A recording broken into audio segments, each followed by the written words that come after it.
नमस्कार दोस्तों, मैं नमन सिंह स्वागत करता हूं आपका ई शाला में। आज हम लोग संगीत भाग 6 प्रश्नावली की बात करेंगे, जिसमें हम लोग मिक्स क्वेश्चन देते हैं, जिसमें अवनत और संगीत के विषय लगभग सभी क्वेश्चंस आते हैं। 20 क्वेश्चन 15 क्वेश्चन ऐसे करके हम लोग आपको देते रहते हैं।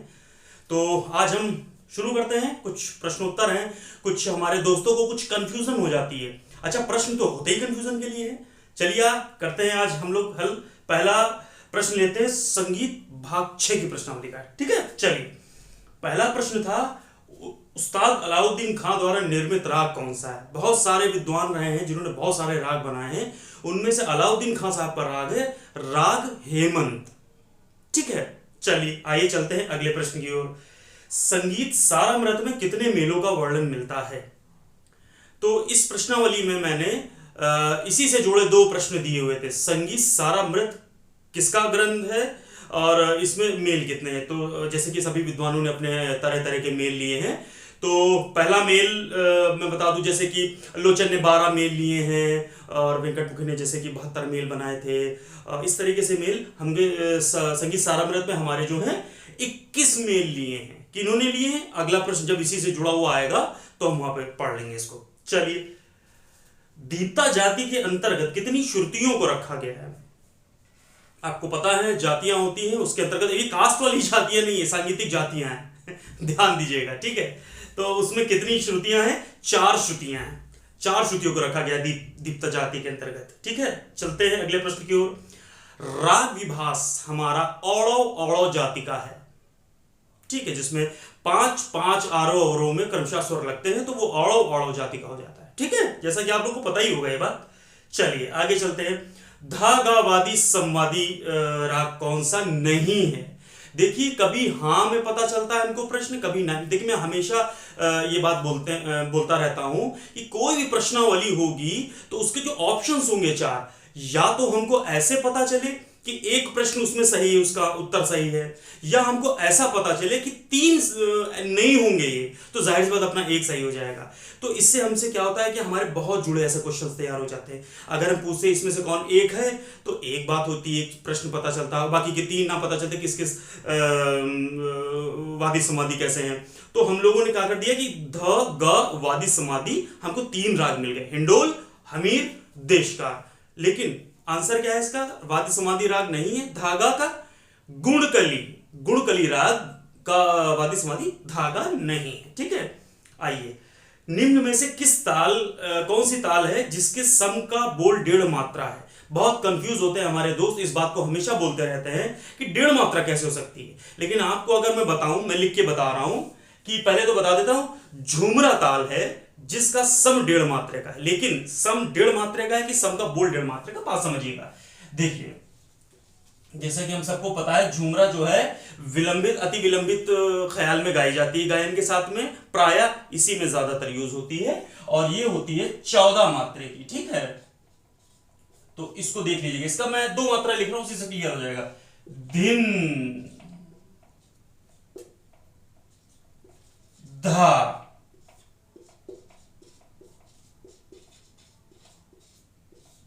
तो आप कह रहे होंगे ये तो दूसरी मात्रा हो गई, है ना। आपका कहने का मतलब होगा ये दूसरी मात्रा होगी, तो मैं पहली मात्रा में इसका सम के बोल में कैसे इसको कंसीडर कर लूं। आपको करना पड़ेगा, इसलिए चूंकि आप जब अब हिंदी शास्त्र या हिंदी कुछ ऐसा व्याकरण में पढ़ेंगे तो आप दीर्घ स्वर अनुस्वार, जिसको हम लोग लघु गुरु प्लुत ऐसे करके पढ़ते हैं हम लोग, तो उसमें हमको ये चीज मिलती है कि हमारा ये दीर्घ स्वर मात्रा पहली है सम की। लेकिन दिन धा तीर किट, तो ये जो चीज आती है इसको ध्यान देना पड़ेगा। धिन अनुस्वार जा रहा है इसका, भले वो अगली मात्रा पे जा रहा है, लेकिन अनुस्वार धिन का बोल 1.5 मात्रा का खिंचता है। और जैसा आपको पता है कि एक मात्रा अगर होती है तो उसको आवृत्ति में नहीं बांधते, एक से जब अधिक मात्रा होती है तो हम लोग आवृत्ति में बांधते हैं। और आपको एक बात ये भी बता दूं कि कहीं कहीं कुछ लोग सहूलियत के लिए, संगत के लिए, कुछ लोग जो है धिन धा तीर किट ऐसे करके भी ठेका लिखते हैं, लेकिन ये सहूलियत के लिए है। असल ठेका ये है, जैसा हमने सीखा है वैसा मैं आपको बता रहा हूं, ठीक है। तो ये अक्सर प्रश्न पूछा जा चुका है और हम लोग इस प्रश्न को अक्सर फेस करते रहते हैं, तो कंफ्यूज नहीं होना, ठीक है। और बाकी डिस्क्रिप्शन तालों की एक अलग बात होती है, शास्त्रीयता अलग बात होती है। ऑप्शंस में 4 तो एक ही सही होंगे। चलिए चलते हैं अगले प्रश्न की ओर।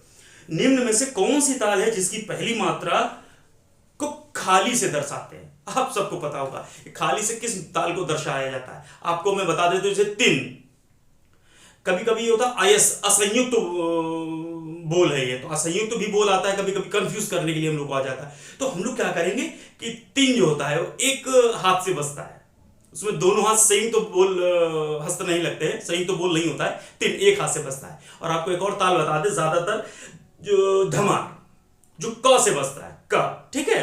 तो इस चीज को कंफ्यूज मत होइएगा, ये आपका बहुत अच्छा प्रश्न है, इसको अच्छे से भूलिएगा नहीं, आप लोग नहीं भूलेंगे, आप लोग वीडियो देखते रहेंगे तो नहीं भूलेंगे। चलिए आइए चलते हैं। निम्न में से किस ताल की नवी मात्रा खाली पे आती है? देखिए भाई, तो ये ध्यान दे लीजिएगा, खाली पे कौन सी आती है? धा, तीर, किट।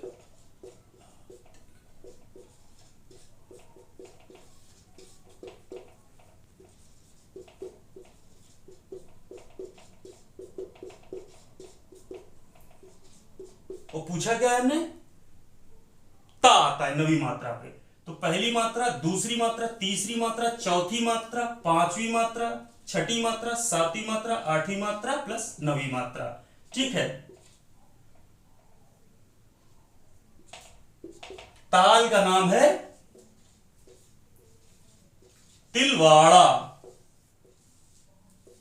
तो इसका सही उत्तर हो जाएगा तिलवाड़ा। नवी मात्रा पे ता आया है, आप चाहे तीन ताल ऐसे ही करके लिख के देख लेंगे तो भी नहीं आएगा, आपको अपने आप पता चल जाएगा। थोड़ा सा ताल का नॉलेज, ये 20 ताल है, हम लोग बहुत शुरू में इस पे विलंबित गाना शुरू कर देते हैं, वो ये बेसिकली विलंबित ख्याल में ज्यादातर यूज होती है तालें, इसलिए हमारे सभी दोस्तों को, गायन वाले दोस्तों को बहुत बेहतर मालूम होगा, ठीक है। चलिए अगले प्रश्न की ओर चलते हैं हम लोग। अगला प्रश्न है 10वां प्रश्न हमारा, ताल विज्ञान तबला पुस्तक किसने लिखा है? ताल विज्ञान तबला पुस्तक, तो ऐसी एक आधी पुस्तक हम अपने प्रश्नावली में डालते रहते हैं जो रिसेंटली। अब कोई ये नहीं पूछता है कि नाट्यशास्त्र किसने लिखी और बृहदेशी किसने लिखी, ये सब कम पूछते हैं। तो अब इस टाइप की पुस्तक ज्यादा पूछते हैं। तो हमारा ये प्रश्न था ताल विज्ञान तबला, तो ये है मोहनलाल जोशी जी ने लिखी। और आपको ये भी बात बता दूं, मोहनलाल जोशी जी उस्ताद अहमद जान थे रकवा खां साहब के शागिर्द थे, अच्छे शागिर्द थे, ठीक है। चलिए अगले प्रश्न की ओर चलते हैं। जौनपुरी राग आसावरी थाट का राग है, ठीक है। राग जौनपुरी आसावरी थाट का राग है। आगे हम लोग चलते हैं। 12वां प्रश्न है हमारा, कर्नाटक संगीत में शुद्ध स्वर सप्तक को क्या कहते हैं? मुखारी बोलते हैं। क्या बोलते हैं? मुखारी, ठीक है। चलिए अगले प्रश्न की ओर चलते हैं। संगीत मंजूषा किसने लिखी है? तो भाई आप कभी भी कोई प्रश्न दीजिए और अगर उसका प्रत्युत्तर दीजिए, तो मैंने हमेशा ये बात कही है कि थोड़ा सा काल्पनिकता से दूर रहिएगा, उसके आगे पीछे देख लीजिए कि कभी भी पुस्तक पे संगीत मंजूषा लिखा गया है या सरस्वती संगीत मंजूषा, ठीक है। तो ये बहुत विद्वान लेडी हुई हैं, इनका खैरागढ़ से बीएचयू से बड़ा अच्छा प्रोफेसर रही है बीएचयू में, और बहुत विद्वान लेडी रही हैं। आपको एक बात में ये प्रश्न भी बता दूं, इनकी जो संगीत मंजूषा पुस्तक है जो इंद्राणी चक्रवर्ती जी ने लिखी है, उसका आमुख ठाकुर जयदेव जी ने लिखा है। तो अक्सर हमारे पास में ये प्रश्न आता है कि इस पुस्तक का या फला पुस्तक का आमुख किसने लिखा है। तो आपसे जुड़े ये 3 प्रश्न, संगीत मंजूषा पुस्तक किसने लिखी? इंद्राणी चक्रवर्ती जी ने। और इसका आमुख किसने लिखा है? बहुत अच्छा, ठाकुर जयदेव जी ने। उनका तो नाम कोई नहीं भूलेगा, बहुत बड़ा योगदान रहा है उनका। जो संथाल नृत्य है वह हमारा बिहार राज्य से संबंधित है, बिहार प्रदेश से संबंधित है। संथाल नृत्य जो है वो हमारा बिहार प्रांत से, बिहार प्रदेश से संबंधित है, ठीक है। चलिए अगले प्रश्न की ओर चलते हैं। राग शंकरा किस थाट का राग है? तो राग शंकरा बिलावल थाट का राग है, ठीक है। चलिए अगले प्रश्न की ओर चलते हैं। भरत मुनि ने कितने रसों को माना है? तो भाई भरत मुनि ने 8 रसों को माना है, और जो नवरस है वो अभिनव गुप्त जी ने ऐड किया है उसमें।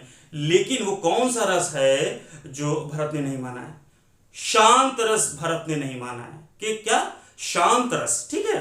चलिए अगले प्रश्न की ओर चलते हैं। देखिए हमने अभी प्रश्न पूछा था ना, पहले दूसरे में कुछ प्रश्न था कि संगीत सारामृत में कितने मेल हैं। मैंने बताया था 21 मेल हैं। ये पुस्तक किसने लिखी, ये ग्रंथ किसने लिखा है, तुलाजीराव भोसले। ठीक है, तुलाजी भोसले या तुलाजी राव भोसले। ठीक है, चलिए अगले प्रश्न की ओर चलते हैं। निम्न में से किस शिक्षा सामवेद की है। मैं अक्सर एक आधे प्रश्न ऐसे दिया करता हूं, आपको पता होगा वेदों की शिक्षा के लिए एक उप ऋषि और उन्होंने अपनी एक शिक्षा निर्धारित करी थी कि इस शिक्षा को पाकर ही आप जो है वेदों की शिक्षा, वो पर्टिकुलर उस वेद की शिक्षा प्राप्त कर लोगे। और उस शिक्षा को प्राप्त करने से पहले भी हमें वेदों के जो 6 अंग हमने आपको बताए थे वो हमें मालूम होना चाहिए, तब हम इस शिक्षा के लिए एलिजिबल होंगे। ठीक है, तो ये वेदों के अंग मालूम होने चाहिए, फिर वेदों की अपनी शिक्षाएं होती। तो ये जो सामवेद की शिक्षा है वो नारदी शिक्षा है। सामवेद को समझने के लिए हमें नारदी शिक्षा की जरूरत होती है। ठीक है, चलिए अगले प्रश्न की ओर चलते हैं। हमारा संगीत कला विहार पत्रिका हमारी मिरज महाराष्ट्र से प्रकाशित होती है। संगीत कला विहार पत्रिका हमारी मिरज जगह का नाम है, महाराष्ट्र में एक जगह है जो बहुत प्रसिद्ध है, जो पलुस्कर जी की जन्मस्थली रही है। आप जानते होंगे भाई, मिरज के तानपुरे, मिरज का तार ये मुझे चाहिए, बड़ा अच्छा होता है मिरज का। तो ये वही मिरज है महाराष्ट्र वाला। तानपुरे उसके बड़े अच्छे आते हैं, तार भी अच्छे आते हैं उसके, बहुत अच्छा वहाँ का कुछ बनावटी अपनी टेक्निकल बहुत अच्छी चीज़ है। ठीक है, कभी आप लोग मंगवाइएगा जरूर मिरज से, खास तौर से जाइएगा। ठीक है, चलिए संगीत पत्रिका, संगीत मासिक पत्रिका कहाँ से प्रकाशित होती है। अभी हमने पूछा था संगीत कला विहार जो मिरज महाराष्ट्र से प्रकाशित होती है। अब हमने पूछा संगीत मासिक पत्रिका कहां से प्रकाशित होती है। तो संगीत मासिक पत्रिका हमारी हाथरस से प्रकाशित होती है, उत्तर प्रदेश। और आपको ये बात बता दूं, ये जो हाथरस है ये संगीत की जो पुस्तक है, संगीत के जो थीसिस हैं, इसका बहुत बड़ा कलेक्शन यहाँ पे है। और ये संगीत के शास्त्रगत लाइब्रेरीज के लिए बहुत बड़ा योगदान करता है हाथरस। ये हमारे आखिरी प्रश्न थे और ये 20वां प्रश्न था हमारा। और ये संगीत भाग 6 की मैंने आपको प्रश्नों की उत्तर बताए और थोड़े से चर्चा की उससे लगे हुए, जैसे हम अक्सर हमेशा वीडियो में उससे कुछ जुड़े प्रश्नों को लेकर के आते हैं और उसके बाद उत्तर उसके डिस्कस करते हैं और सहज रूप से डिस्कस करते हैं। और बाकी अगर कोई भी आपको ऐसा संदेह होता है कि जो आपको नहीं समझ में आ रहा है, आप बहुत अच्छे तरीके से अच्छे शब्दों में, सिस्टमेटिक शब्दों में आप जरूर हमको लिख करके कमेंट्स करिएगा, या हमारे टेलीग्राम पे हमारे दोस्त हमसे पूछ सकते हैं। लेकिन मुनासिब प्रश्न होंगे तभी, अन्यथा के प्रश्न कंसीडर नहीं किए जाएंगे। और हम लोग उच्च स्तरीय शिक्षा के बाद की शिक्षा की स्थिति में आ रहे हैं, तो थोड़ा शब्दों का चयन भी बहुत अच्छा होना चाहिए हम लोगों का। ठीक है, और बाकी आप लोग हमको अपने सुझाव देते रहिएगा, पॉजिटिव सुझाव जरूर देते रहिएगा कि, और अपने प्रश्न जो हम लोगों को करने हैं वो बाकी हम अपने आप को वीडियोस बनाकर देते रहेंगे। और जैसे हम हमेशा आपको कहते हैं कि आप हमारे वीडियोस के लिए जो भी औपचारिकताएं हों उनको पूरी करते रहिएगा। बहुत बहुत धन्यवाद दोस्तों।